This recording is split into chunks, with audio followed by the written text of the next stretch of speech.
कि वे मंच पर आएं और वंदना गीत प्रस्तुत करें।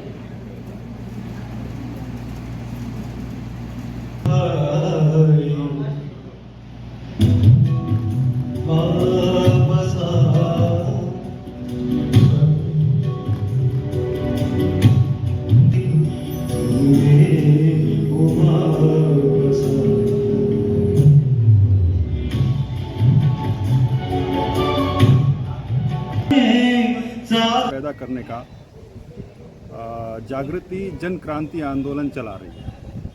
उसके माध्यम से इस समाज को एकजुट करके इसके हक और अधिकारों के लिए उसको जागरूक कर रही है। इसके साथ हक और अधिकारों को जानने के बाद, उनको प्राप्त करने के बाद तो उसको फिर जो है हक और अधिकारों को जानने के बाद उनको प्राप्त करने की बात है। तो परिवर्तन संस्था अंतिम पायदान के जातियों को इस देश के अंदर सत्ता और प्रशासन में जनसंख्या के अनुपात में भागीदारी देने के लिए संपूर्ण देश के अंदर में कैडर कैंप के माध्यम से, सेमिनार्स के माध्यम से, अधिवेशन और विचार गोष्ठियों के माध्यम से लगातार काम कर रही है।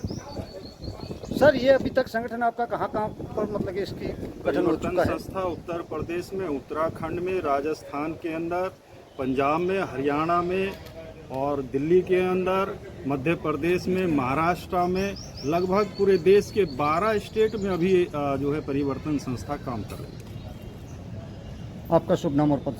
मैं चौधरी विनोद अम्बेडकर परिवर्तन संस्था में संस्थापक हूँ। और एक चीज़ मैं कहना चाहता हूँ, क्योंकि यहाँ राजस्थान के अंदर ये अधिवेशन रखा है, तो यहाँ जो है अंतिम पायदान में सबसे नीचे जो वर्ग आता है वाल्मीकि जाति, तो वाल्मीकि जाति पूरे भारत में पाई जाती है। इसके अलावा कोई जाति पूरे भारत में पाई नहीं जाती और शेड्यूल कास्ट में ये दूसरे नंबर की बड़ी जाति है। लेकिन इसमें राजनीतिक और सामाजिक समझ का अभाव होने के कारण ये अपना हक और अधिकार सत्ता और प्रशासन में ले नहीं पा रही है। तो इसके लिए परिवर्तन संस्था दिल्ली और पंजाब, जहां इनकी जनसंख्या सर्वाधिक है, तो वहां तो इनका सीएम बनाने के लिए काम कर रही है और बाकी पूरे संपूर्ण भारत के अंदर इन लोगों में जन जागृति पैदा करके जनसंख्या अनुपात में प्रशासन और सत्ता में भागीदारी के लिए जनसंख्या के आधार पर काम कर रही है। इसके साथ अभी जो राजस्थान की जो सरकार है, उसके लिए हमारा एक मैसेज है। कल भी मैं कह रहा था मीडिया वाले भाइयों से कि देखिए, सरकार जो है इस वर्ग का शोषण करने पे जितनी भी सरकारें हैं वो तुली हुई है। ये जो है स्वास्थ्य की एक ज़रूरी सेवा है और इस ज़रूरी सेवा को भी इन लोगों ने जो है आउटसोर्स तक में कर दिया। तो हेल्थ मैनुअल के अनुसार पूरे भारत के अंदर सफाई कर्मचारियों की भर्ती सीधे जो है सरकारी पद पर निकाली जाए। 1 लाख रुपया इनकी सैलरी होनी चाहिए, संविदा वालों की 50,000 और आउटसोर्स में कम से कम 25,000 रुपया तो देना चाहिए। यदि ये वाकई इनका भला चाहते हैं, यदि ये चाहते हैं कि इनके भी बच्चे पढ़ लिख कर आगे बढ़ जाएं, और यदि नहीं चाहते तो इनकी मंशा हम सबको स्पष्ट है, अपने लोगों को भी बता देंगे इनकी मंशा क्या है और आगे किधर समाज जाएगा वो हम तय करेंगे, यदि ये तय नहीं कर पा रहे। महर्षि नवल साहब, बाबा प्रकाश नाथ जी को प्रणाम करता हूँ। आप सबके बीच मुझे अवसर मिला परिवर्तन संस्था के कार्यक्रम था और उसी कार्यक्रम के ऊपर बोलना मैं समझता हूं कि ज्यादा ठीक रहेगा। साथियों, जब ये मुल्क गुलाम था,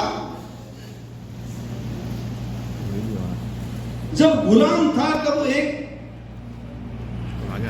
हिंदूवादी व्यक्ति के दिमाग में एक ऐसी उपज आई कि बाबा साहब अम्बेडकर ने जो संविधान लिखा है, उस संविधान में झाड़ू वाली के पेट से भी राजा पैदा हो जाएगा। जब राजा पैदा हो जाएगा तो वो गूंगा राजा कैसे पैदा हो। एक ऐसा संगठन तैयार किया उन्होंने जिसका नाम उन्होंने आरएसएस रखा। और हर आरएसएस के कार्यकर्ता को कहा कि तुम पेंट तो लंबी पहनना, लेकिन उस पेंट के नीचे एक खाकी हाफ पेंट पहनना। उस हाफ पेंट के पीछे क्या उद्देश्य था, मैं उस उद्देश्य के बारे में आज आपको आगाज और अवगत कराना चाहता हूं। उनके दिमाग में एक ऐसी व्यवस्था थी कि हिंदुस्तान के इस राजतंत्र पे या तो चोटी वाला राज करे, या तलवार वाला राज करे, या फिर तराजू वाला राज करे। इनका राज कैसे स्थापित होगा, उसके लिए उन्होंने एक संकल्प लिया कि हम हमारी मीटिंग में, हमारे सभा में सबसे पीछे जाकर निक्कर पहन के बैठेंगे और जिसको नेता बनाना है उसको स्टेज पे लाके बैठाएंगे। और पूरे देश के अंदर उन्होंने एक ऐसी अलग जगह दी, जिस भारतीय जनता पार्टी की 2 सीटें हुआ करती थी 91 के अंदर, आज हालात ये है कि वो जहां से चाहे अपना एमएलए और अपना सांसद पैदा कर सकते हैं। तो हमारे आनंद जी बोल रहे थे अभी, बहुत विद्वान व्यक्ति हमारे समाज के। मैं आनंद जी और विनोद जी की बात को कहना चाहूंगा, चौधरी साहब भी ये चाहते हैं कि जो समाज टूटा हुआ है, आरक्षण मिलने के बाद में भी वो वंचित है, ऐसे समाज के लोग आरएसएस की भांति समाज में डंडा लेकर नेता बनाने का काम करेंगे। तो साथियों, मेरा आप सबसे ये निवेदन है, क्योंकि मैं परिवर्तन संस्था के बारे में कुछ ज्यादा जानता नहीं हूं, इसलिए मैं ज्यादा बोल नहीं सकता हूं। मैं तो यही कहना चाहूंगा कि विनोद जी की जो थीम है, वो थीम ऐसी है कि कार्यकर्ता पैदा करना, ना कि नेता पैदा करना समाज में। तो आप कार्यकर्ता बने, जब आप कार्यकर्ता बनेंगे तो आप और उनके बीच में शिवलाल जी जैसे नेता पैदा होंगे, नंदलाल जी जावा जैसे लोग पैदा होंगे। धन्यवाद। जय हिंद, जय भीम।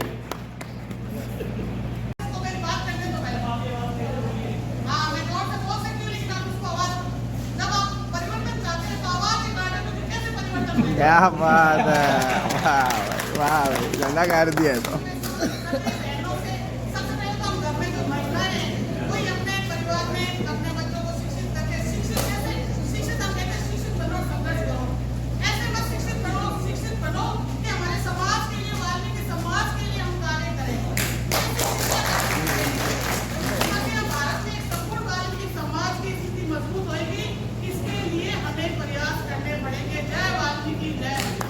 तथा मंच पर सम्मान विराजमान मेरे छोटे भाई नंदलाल जी जावा जी और मेरी बहन और राजस्थान के जाने माने उद्योगपति भामासा उषा चरनाल जी, आपका अजमेर के अंदर चरनाल फील्डिंग सेंटर है। इसके अलावा हमारे सुखवीर जी तथा आदरणीय सोम सावरिया जी जो प्रदेश अध्यक्ष है। जो यह सेमिनार आयोजित किया गया है, मैं सर्वप्रथम इस परिवर्तन संस्था से जुड़े हुए तमाम पदाधिकारियों को धन्यवाद देता हूं, वो साधुवाद के पात्र हैं। मंच पर विराजमान परम सम्माननीय चौधरी विनोद जी अम्बेडकर साहब, सोमलाल जी सांवरिया, बहन उषा जी, हमारे बीकानेर दलित समाज के लीडर परम सम्मान्य शिवलाल जी तेजी साहब, सफाई कर्मचारी आयोग के सदस्य ओम प्रकाश जी लोहिया जी, डॉक्टर साहब और मंच के सामने बैठे हुए तमाम साथीगण जो बीकानेर के अंदर समय समय पर इस ऐसे मूवमेंट चलाते रहती है। परम सम्मान्य विनोद जी जावा साहब, विनोद जी चामरिया, परम सम्मान्य बलवेज जी चामरिया जी और मातृशक्ति तमाम प्रहलाद जी बारासा जी, राजेश जी तेजी साहब, श्यामलाल जी तेजी जी, हमारे नौका से पधारे हुए पार्षद किरी है बुक हैं सुंदर प्रकाश जी, किरी है किताब बाबा साहब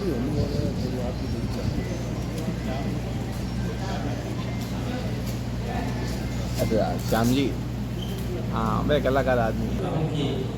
अपने इस व्यस्त कार्यक्रम के बीच में भी मेरी पुस्तक के विमोचन का एक सहसा प्रोग्राम रख दिया, जिसके बारे में मैं मानसिक रूप से तैयार हुआ कि ऐसा भी हो सकता है। ये जो पुस्तक आई है वाह भाई वाह।